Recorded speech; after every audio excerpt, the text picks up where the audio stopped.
केंद्रीय गृहमंत्री अमित शाह 2 दिवसांच्या महाराष्ट्र दौऱ्यावर आहेत। शुक्रवारी रात्री त्यांचं पुण्यात आगमन झालं।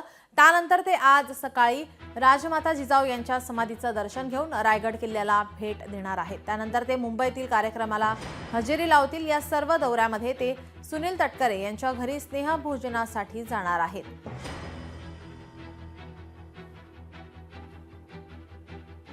दरम्यान अमित शाह यांच्या दौऱ्यावर मंत्री आशिष शेलार यांनी प्रतिक्रिया दिली आहे, पाहूयात।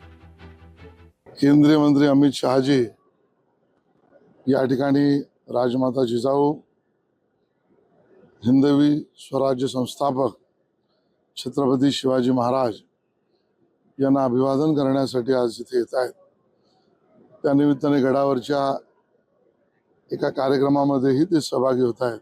प्रशासकीय यंत्रणांनी ज्या पद्धतीने जो आराखडा बनवलेला आहे, जो विकास आराखडा, संवर्धन जतनाचा आराखडा, त्याची माहिती त्यांना आम्ही देणार आहोत। मला असं वाटतं की सगळ्या तयारी पूर्ण करून काहीच वेळात अमित भाई या ठिकाणी रायगडावर येतील। लोकशाही मराठी ऐका, पहा, जागरूक रहा।